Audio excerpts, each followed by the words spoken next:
¿Cómo está, director? Buenos días, gracias por haber llegado hasta la montaña. No, Diego, agradecidos por la invitación. Un saludo a Claudia también a la distancia. Entendemos que está en unos días merecidos de descanso. Pero bueno, acá estamos en el programa y agradecidos para poder compartir la información. Bien, director, me imagino preocupados.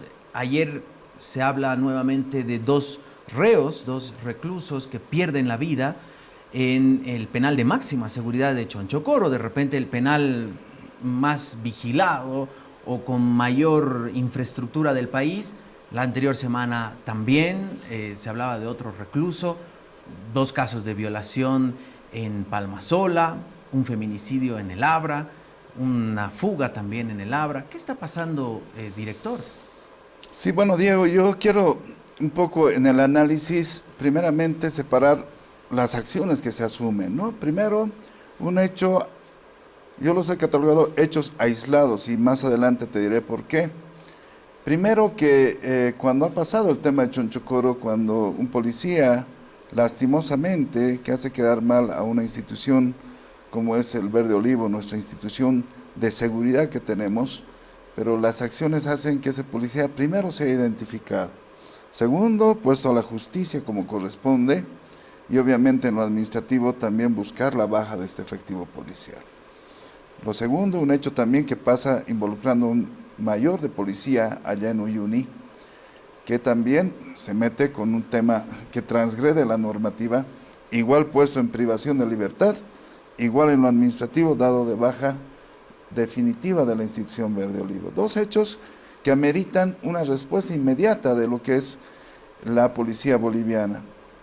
Me decían algunos medios, se está perdiendo el control de las cárceles, yo les digo, rechazamos contundentemente que no se está perdiendo el hecho por estos hechos aislados que se han dado. Dos muertes, más hace un par de días de dos privados de libertad, que obviamente se está esclareciendo los hechos para encontrar los responsables, porque han sido encontrados muertos con candado donde vivían prácticamente allá en el penal de Chonchocoro, que es el penal de máxima seguridad que tenemos en nuestra patria.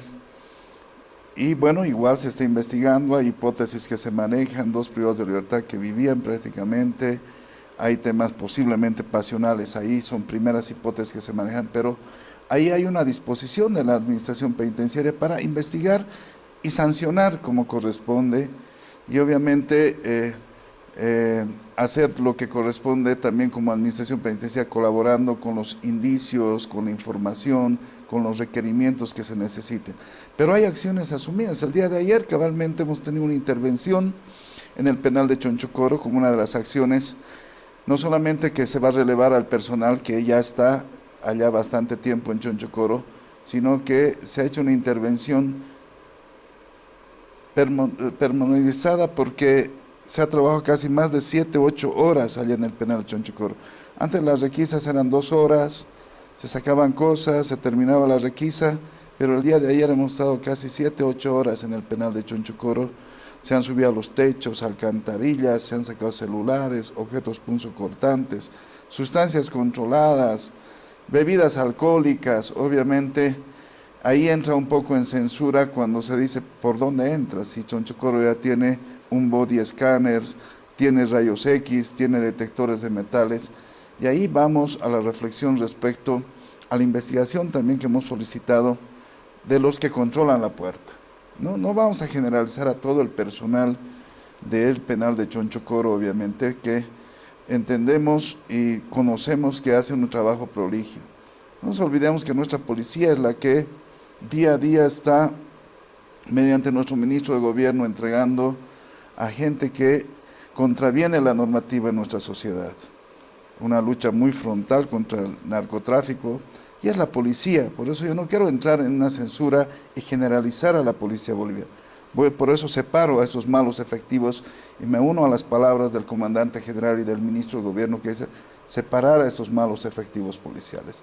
Porque lo otro es que el trabajo de intentos de fuga, que muchas veces no salen a la luz, no lo socializamos tampoco, pero es la policía la que frustra aquellas situaciones, la que encuentra al interior de los centros penitenciarios, la que identifica a los grupos de poder al interior de un centro penitenciario y con los cuales informe nosotros tomamos acciones, es la policía. Entonces, yo no quiero entrar a satanizar, primero, ni a la población privada de libertad, que es a la que nos debemos en el trabajo, ni a la institución que pone la seguridad. Hablaban de seguridad civil y que hay que sacar a la policía.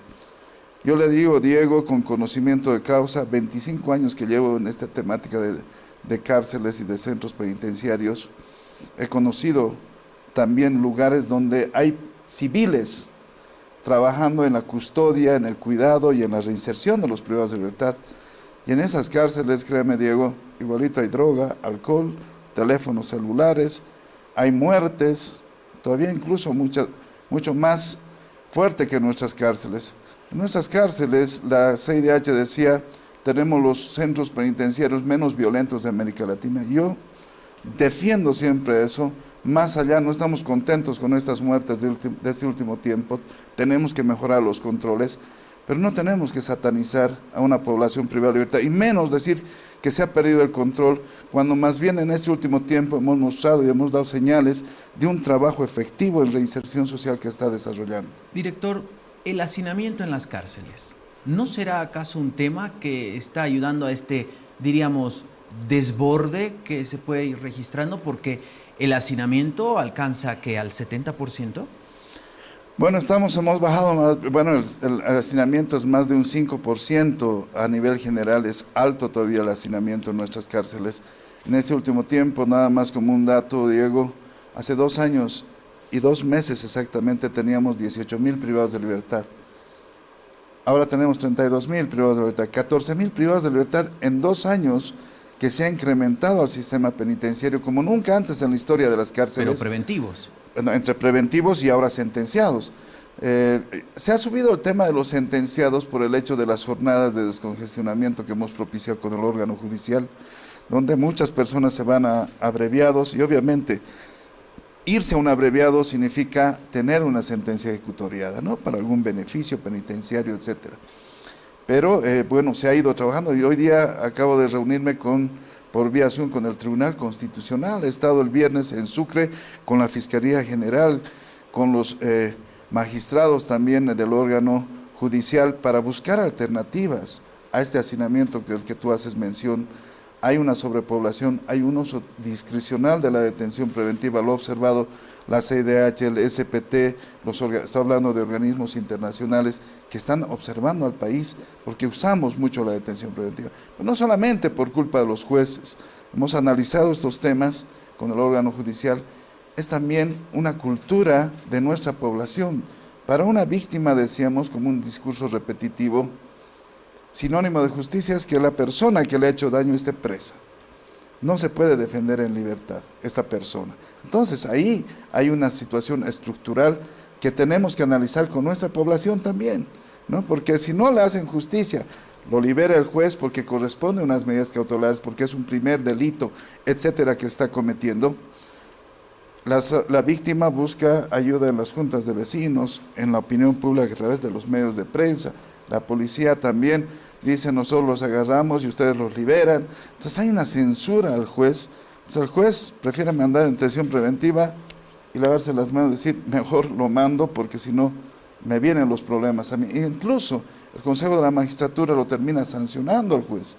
Entonces se viene toda una carga hacia el juez y obviamente ahí se justifica de alguna manera el tema del uso discrecional de la detención preventiva. Ahora, a propósito de la detención preventiva, se ha conocido en estas últimas semanas el caso Reina, ¿no?, que fue presentado Juan LM, vamos a manejar las iniciales, que era la pareja de Reina, y fue presentado públicamente, fue a detención preventiva. Al salir de la prisión, porque no se le pudo encontrar porque apareció la señora Reina, denunció que dentro del penal de San Pedro, por ejemplo, lo torturaron. ¿Se tiene informes respecto a esto? ¿Se ha avanzado en la investigación? Sí, bueno, hemos solicitado los informes de la autoridad del centro penitenciario, hemos trabajado cruzando información por la experiencia que tenemos. Y bueno, la situación de él sobre todo alucía a una tortura antes de entrar al centro penitenciario, que se confundió con el tema de torturas al interior del centro penitenciario, los cuales han sido rechazados también por el personal de allá, puesto que no tampoco es que ha estado mucho tiempo allá en el centro penitenciario como para poder tener algún tipo de torturas. Las torturas casi ya se han abolido en nuestro sistema, porque hoy tenemos a la Defensoría del Pueblo, Derechos Humanos dentro de los centros penitenciarios. Tenemos los medios de prensa. Antes no pasaba esto, Diego. En nuestra gestión yo he abierto las puertas de las cárceles. La opinión pública, las actividades que realizamos en Palmasola, en Cantumarca, en Morros Blancos, en San Pedro, en Chonchocoro, un centro penitenciario de máxima seguridad, metemos los medios de prensa adentro. Ellos pueden no solamente, esa cajita oculta la hemos abierto hacia la opinión pública para mostrar lo bueno, lo malo, lo feo. No queremos decir que todo está bien, es una taza de leche. Hay situaciones conflictivas que todavía tenemos que seguir mejorando, estamos en ese esfuerzo, pero ya los medios de prensa, los periodistas van libremente. Entonces ya las víctimas, las familias, ya los teléfonos celulares clandestinos que hay incluso en el penal, ya dan cuenta de que si hay una tortura, hay una denuncia, eso se exterioriza. Entonces ya no es tanto como antes el hermetismo de un centro penitenciario, al contrario, ahora se ha abierto eso justamente para que ya no se repitan ese tipo de viejas praxis negativas que teníamos en los centros penitenciarios. Sin duda van a seguir apareciendo ciertos hechos, ciertas situaciones, porque estamos hablando no de guarderías, Diego, estamos hablando de centros penitenciarios, estamos hablando de personas que han transgredido y muchas de ellas con vehemencia respecto a delitos que han ocurrido a niños, etcétera, etcétera. No tengo que nombrarlos, pero tenemos que hacer volar la imaginación, que no estamos hablando de guarderías, pero estamos trabajando con ese sector. Hay privados de libertad, Diego, extranjeros que están siendo buscados, sobre todo los brasileros, en sus países para sentencias de más de 100 años. Y los tenemos en nuestras cárceles, sicarios, que no tienen miedo a matar y que esas viejas praxis de sus centros penitenciarios en otros países quieren desarrollarlos en los nuestros. Estamos constantemente separando a estas personas, no podemos tenerlos encerrados de por vida, porque obviamente toda la normativa internacional y nacional no nos permite tenerlos separados.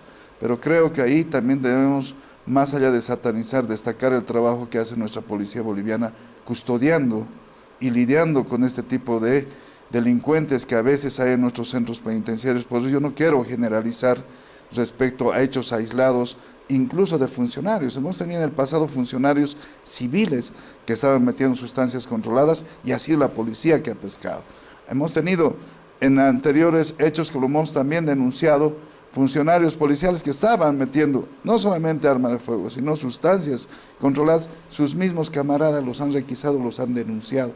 Entonces ahí hay que separar, creo, con naturaleza lo que pasa en nuestras cárceles respecto a la institución Verde Olivo. Tomando la analogía que usted mencionaba respecto a las guarderías, no hablamos de guarderías, los parvularios, ¿cómo están trabajando en el tema de la policía o los efectivos que justamente custodian los centros penitenciarios? En este último tiempo, a diferencia de otros años, hemos hecho inducción, sobre todo en materia de derechos humanos, a todos los policías que van ingresando. Obviamente, estos cambios que se dan no ayudan mucho, obviamente, pero son necesarios.